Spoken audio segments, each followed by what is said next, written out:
Good morning students. आज हम कक्षा 9 गणित की जो पहले किया था एक्सरसाइज 1.5 की क्वेश्चन नंबर 5 पर पहुंच रहे हैं। और क्वेश्चन नंबर 5 है, निम्नलिखित की हरों का परिमेयीकरण कीजिए। परिमेयीकरण का मतलब क्या होता है? हर को आपको जो बर्गमूल लिखा हुआ है बर्गमूल से बाहर निकालना है, अर्थात हर को आपको एक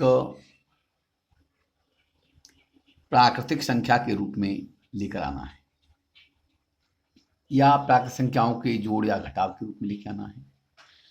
तो इसका मतलब हम यहाँ पे क्वेश्चन में 2 क्वेश्चन करूँगा, पहला और चौथा। पहला प्रश्न है,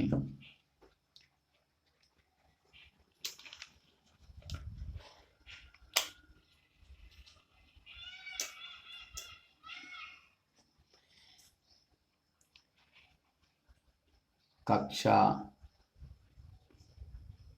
9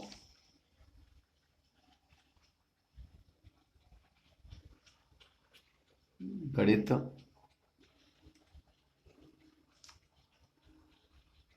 लेक्चर 5 पेज 10।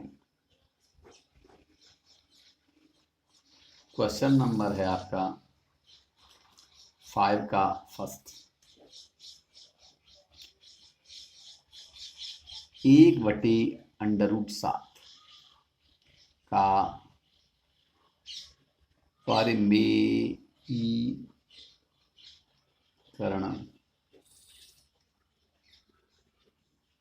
करना। परिमेयीकरण करने के लिए अंडरूट में जो राशि होती है, ये सिंगल राशि है, तो उतनी इकाई ऊपर नीचे गुणा करते ही बराबर कर देंगे इसको।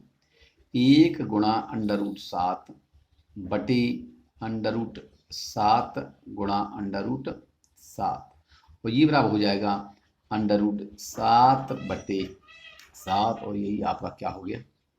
उत्तर हो गया। इसके बाद में हमारा चौथा प्रश्न है,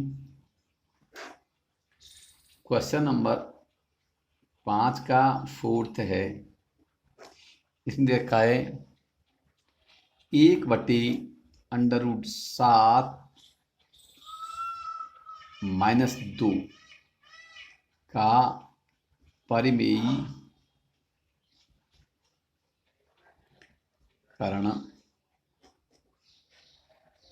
करना। तो ऐसी संख्याओं का परिमेयीकरण करने के लिए तो क्या होता है, हर में जो संख्या लिखी होती है √7 - 2 है, तो इसमें √7 + 2 का ऊपर नीचे गुणा करना होगा। यदि जो संख्या है यहाँ पे माइनस का होता है हर में, तो सेम संख्या सेम रहती है, माइनस के स्थान प्लस का और प्लस के स्थान पर माइनस का करके हम गुणा करते हैं। तो इसको कर सकते हैं हम बराबर 1 गुणा √7 - 2 बटे √7 - 2 नहीं, 7 + 2 √7 - 2 यहाँ पर हो जाएगा आपका √7 + 2, और ये बराबर हो जाएगा आपका √7 + 2 बटे, जब हम जानते हैं ए एक कोष्टक में है, a - b दूसरे कोष्टक में a + b, तो क्या होता है a² - b²। तो यहाँ क्या हो जाएगा √7 का स्क्वायर -2 का स्क्वायर, और बराबर हो जाएगा आपका √7 + 2 बटे √7 का स्क्वायर हो गया 7, हट जाएगा 7 - 4, और बराबर हो गया आपका ये √7 + 2 बटे हो जाएगा 3, और यही आपका क्या होगा?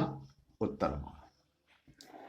अब ये चैप्टर आपका, बाकी 2 बचे हैं, इनको आप स्वयं कर सकते हैं। बता दूं, थोड़ा हिंट दे दूं आपको मैं। जैसे सेकंड वाला है 1/√7 - √6, इसमें √7 + √6 का ऊपर गुणा कर देंगे, आप हल कर लेंगे। ऐसे ही तीसरे वाला है 1/√5 प्लस √2, इसमें ऊपर नीचे अंश और हर में √5 माइनस √2 का ऊपर नीचे गुणा कर देंगे और इसको हल कर लेंगे। इसके बाद में आता है आपका एक्सरसाइज 1.6। हम जानते हैं कि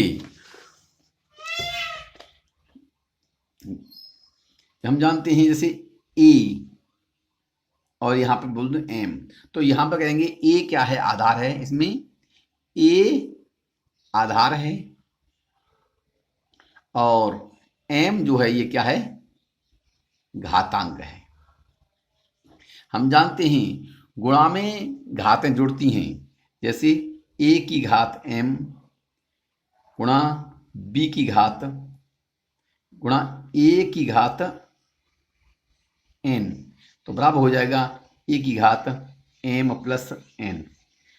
यदि है न फर्स्ट सेकंड है हमारा ए की घात एम भागित ए की घात एन, तो इसका हो जाएगा आपका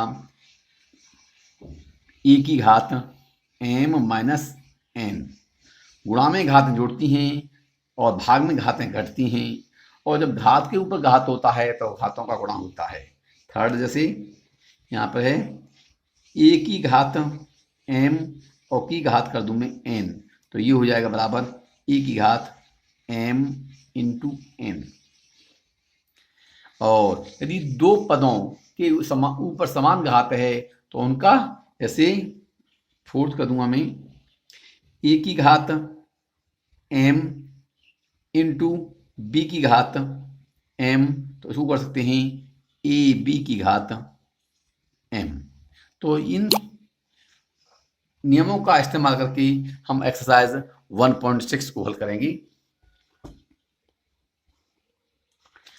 एक्सरसाइज 1.6 में आप देख रहे होंगे मैंने किताब खोल रखी है आपके सामने, 3 प्रश्न दे रखे हैं। यह है इनमें से हम 64 का 1/2, 32 का 1/5 और 125 का 1/3, तो इसमें से मैं सेकंड को करूंगा और 2 को आप कर लेंगे अपने आप।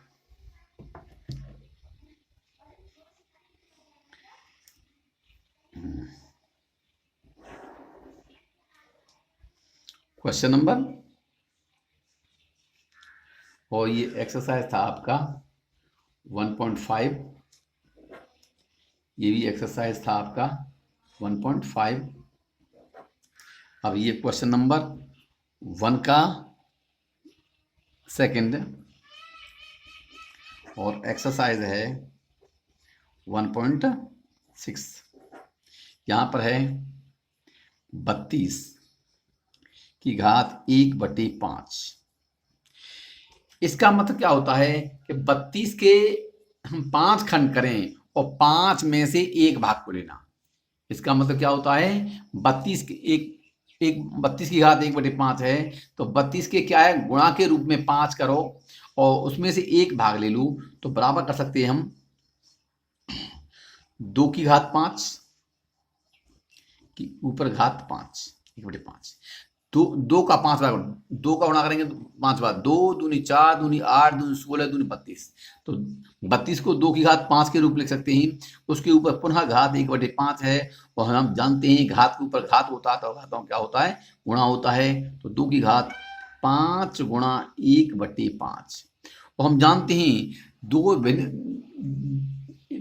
दो संख्याओं का गुणा हो रहा है और उनमें से एक संख्या भिन्न के रूप में है और दूसरी संख्या भिन्न के रूप में नहीं है, तो उसको भी भिन्न के रूप में बना लेते हैं। उसकी हर में क्या कर देते हैं 1, तो 5 से 5 कट गया, क्या रह गया बराबर 2। यही आपका क्या होगा उत्तर होगा। अब है इसी का एक्सरसाइज 1.6 का ही है। क्वेश्चन नंबर है आपका 1 का नहीं 2 का करूंगा। 2 का इनमें से करेंगे हमें यह चौथा, थोड़ा माइनस वाला है, ये 4th, ये है 1/125 की घात -1 ये दिख रहे होंगे आप किताब से, दिखा दूँ आपको। यह है सवाल आपका 125 की घात माइनस 1/3। यहाँ है 125 की घात माइनस 1/3। तो इसको करने के लिए हम क्या करते हैं, घात को माइनस की स्थान पर प्लस करने के लिए किसी संख्या को अंश से हर के रूप में या हर से अंश के रूप में ले आते हैं, तो उसकी घात के चिन्ह बदल जाते हैं। माइनस का है तो प्लस का हो जाता है, प्लस का है तो माइनस का हो जाएगा। तो इसको कर सकते हैं हम 1/125 की घात 1/3। अब यहां पर हम क्या करेंगे, 125 के ऐसे तीन खंड करने हैं, और 3 में से हमको क्या लेना है, 1/3 का मतलब क्या हो, 3 में से 1 भाग लेना, बराबर 1/125 करेंगे। 5 गुणा 5 गुणा 5, 5 25 5 125, तो 5 की घात 3, उसकी घात 1/3, तो बराबर हो जाएगा 1/5 की घात 3 गुणा 1/3। ये कट गया, बराबर क्या हो गया, 5। और यही आपका क्या हो गया, उत्तर हो गया। इसके बाद में बाकी प्रश्नों को स्वयं करेंगे। एक प्रश्न और देख रहा हूं हो जाए तो इसमें,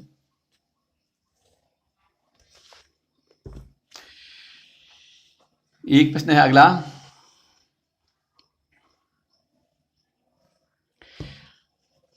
मैं जवाब बताऊंगा आपको। पहले सरल कीजिए, 2 की घात 2/3 गुणा 2 की घात 1/5। यह बताया था मैंने आपको, दो संख्याएं होती हैं और उनका यदि गुणा है, गुणा में घातें जुड़ती हैं, तो क्या हो जाएगा, 2 की घात 2/3 प्लस 1/5, इसको आप हल कर लेंगे। ऐसे ही 1/3 की घात 3 है, इसके ऊपर घात 7 है। मैं बताया था जब घात के ऊपर घात होती है तो घातों का गुणा होता है। क्या हो जाएगा, 1/3 की घात 1 की घात 7 बटे 3 की घात 3 गुणा 7, इसको आप हल कर लेंगे।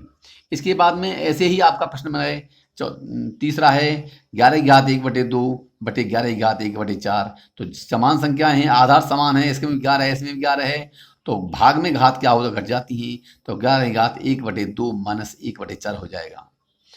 हैं, तो आप चाहें तो मैं कर लेंगे आप स्वयं ही। और ये है चौथा, 7 की घात 1/2 और 8 की घात 1/2, तो कर देंगे 7 गुणा 8 की घात 1/2।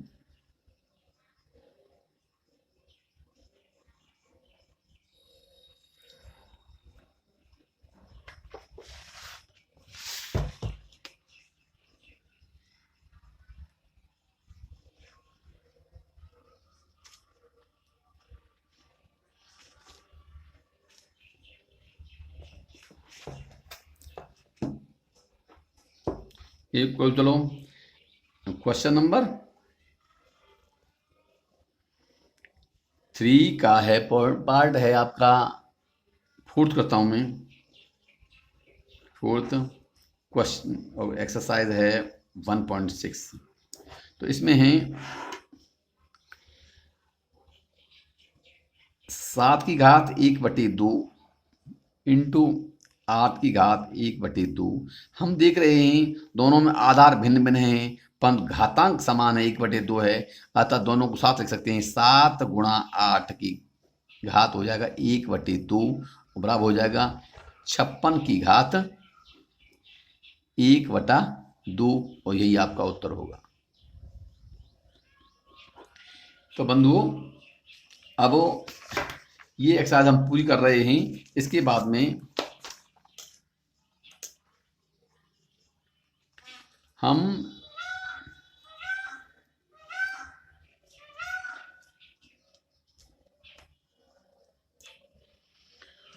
एक्सरसाइज, अब अगले चैप्टर पर चलेंगे हम। ये चैप्टर खत्म हो रहा है हमारा, और अगला चैप्टर है हमारा बहुपद।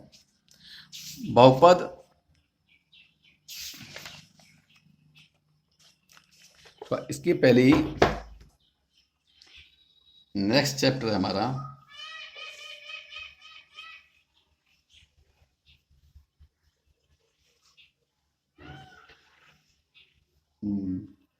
पेज आ गया आपका, ये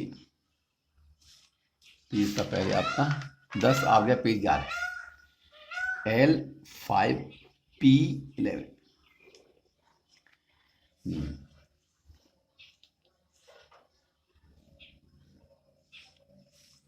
ये यहाँ पे चैप्टर हमारा बहुपद।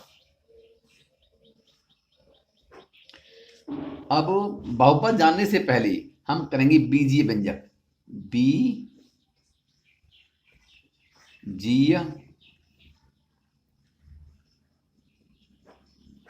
शायद मैंने पहले आपको नहीं बताया, बीजीय व्यंजक चर व अचर, राशि यों के संयोजन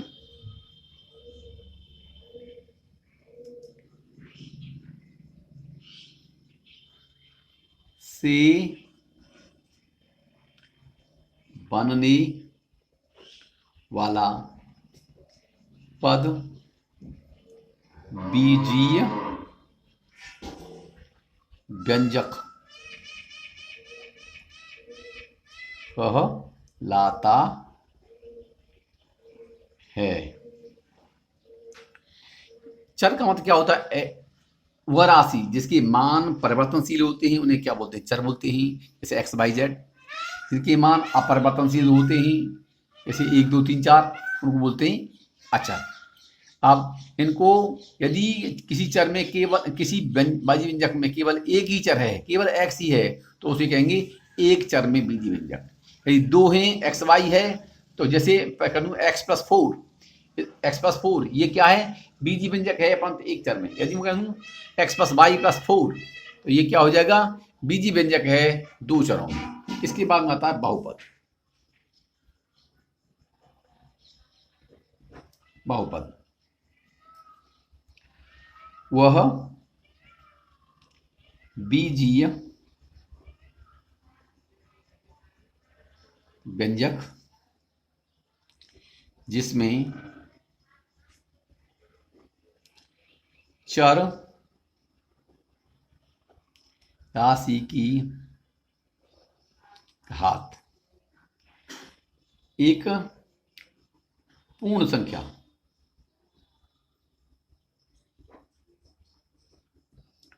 होती है,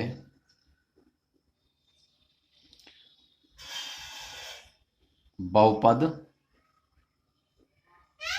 कहते हैं। अब इसके बाद में मैं आपको ये इतना बता दिया आपको। इसके बाद में चलेंगे आप हम एक्सरसाइज पे और आपको बताते भी जाएंगे, जहाँ जरूरत होगी बताएंगे यहाँ पे। अब इसमें आप देख रहे हैं एक्सरसाइज 2.1, निम्नलिखित व्यंजकों में कौन कौन एक चर में बहुपद है और कौन कौन नहीं है, कारण के साथ अपने उत्तर दीजिए। आप देख रहे हैं क्वेश्चन नंबर फर्स्ट, इसमें क्या है? 4x² - 3x + 7, यह एक चर है, इसमें केवल एक चर है x, तो ये एक चर में बहुपद है। और x की घात दोनों ही कैसी हैं? पूर्ण संख्याएं हैं। अब y² + √2, ये भी क्या है?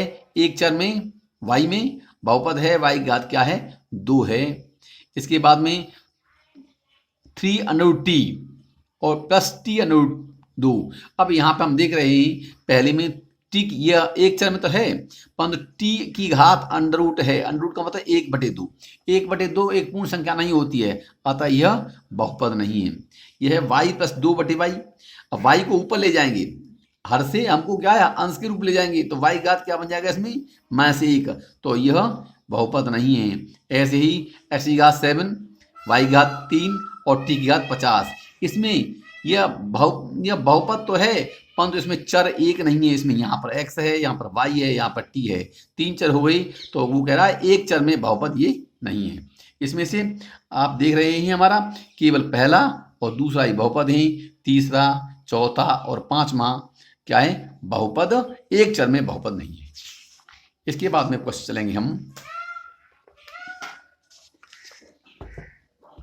आपको पुस्तक में दिखा रहा हूं, मेरे पास पुस्तक रखी है, पुस्तक है, उसी से हम क्वेश्चंस कर रहे हैं। इसके बाद में आप देख रहे होंगे मैंने आपके सामने किताब खोल रखी है। निम्नलिखित में से प्रत्येक में x² का गुणांक लिखिए। इसका मतलब क्या है? x² के साथ में जिसका गुणा हो रहा है उसको लिखना है। यदि किसी संख्या के साथ में कुछ लिखा हुआ नहीं होता है तो क्या मानते हैं हम? एक मानते हैं। यहाँ दिख रहे हैं 2 plus x square plus x, यहाँ पर एक्स स्क्वायर का गुणांक कुछ दिखाई नहीं दे रहा है, तो क्या गुणांक इसका एक है। यहाँ पर 2 माइनस एक्स स्क्वायर, इसका गुणांक एक्स स्क्वायर गुणांक क्या है, -1 है। यहाँ पर π/2 एक्स स्क्वायर प्लस एक्स, इसमें एक्स का गुणांक क्या है, π/2 है। और यहाँ पर √2x, यहाँ पर एक्स का गुणांक क्या है, √2 है। अब 35 घात के द्विपद का और 100 घात के एक पदी, 35 घात के द्विपद का और 100 घात के एक पदी का एक ही उदाहरण दीजिए। इसका मतलब अब हम चलेंगे क्वेश्चन नंबर 3। अब 35 घात का एक पद, जैसे मैं कहता हूं यह x की घात 35 प्लस 4x7, ये क्या हो जाएगा। इसका उत्तर मिलना आवश्यक नहीं होता है हमको। द्विपद का मतलब क्या होता है, एक पद और दो पद। 3 के लिए करना है त्रिपद, 4 के लिए करना है तो 1 2 3 4 करेंगे। तो इसको मैंने x की घात 35 प्लस 4x की घात 7 ये कर दिया। आप कर सकते हैं 2x की घात 35 प्लस 25x की घात 8, कुछ भी कर सकते हैं। पद होना चाहिए 2 और बड़ी घात हमारी होनी चाहिए 35। इसके बाद में सेकंड है 100 घात वाला एक पद, 100 घात के एक पदी। हम कर देंगे 7x की घात 100, यह एक पद है। 2 उत्तर हो गए, ये मिल गया आपका। इसके बाद में ये जो प्रश्न आपके उत्तर मिलना संभव नहीं, आवश्यक नहीं है। मैंने यहाँ पे 7 किया है, 7x, आप 35 कर सकते हो, 22 कर सकते हो, 23 कर सकते हो, कुछ भी कर सकते हैं। इसके बाद में हम प्रश्न नंबर 4 पहुंच रहे हैं। निम्नलिखित बहुपदों में से प्रत्येक बहुपद की घात लिखिए। हम देख रहे हैं पहले में बहुपद की घात जो बड़ी घात होती है, लिख दूं आपके कॉपी पे,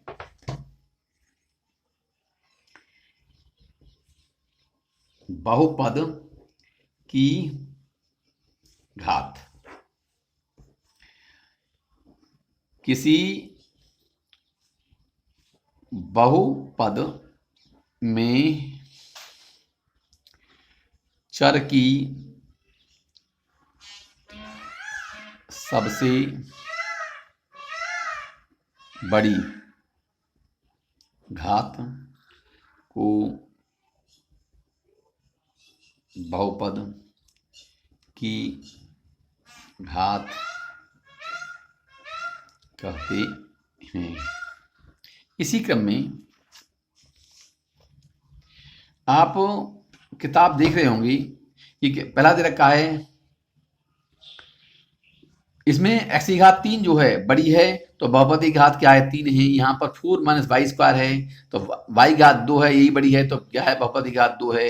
यहाँ पर 5t माइनस √7, तो जिसके ऊपर कोई घात नहीं होती, जिस राशि के ऊपर कोई घात नहीं होती, इसके ऊपर घात मानते हैं 1, तो यहाँ पर बहुपद की घात क्या है, 1 है। और 3 में क्या करेंगे, हम इसको कर सकते हैं, थोड़ा दिखा दूंगा आपको। जैसे क्वेश्चन नंबर 4 का है और ये 4th ही है।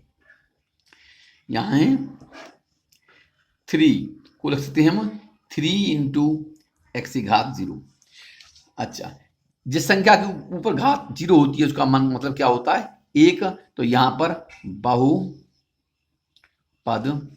की घात बराबर 0, तो यहाँ बहुपद की घात क्या हो गई, 0। इसके बाद में हम देख रहे हैं प्रश्न नंबर 5, बताइए कि निम्नलिखित बहुपदों में कौन कौन बहुपद रैखिक हैं और कौन कौन द्विघाती हैं और कौन कौन त्रिघाती हैं।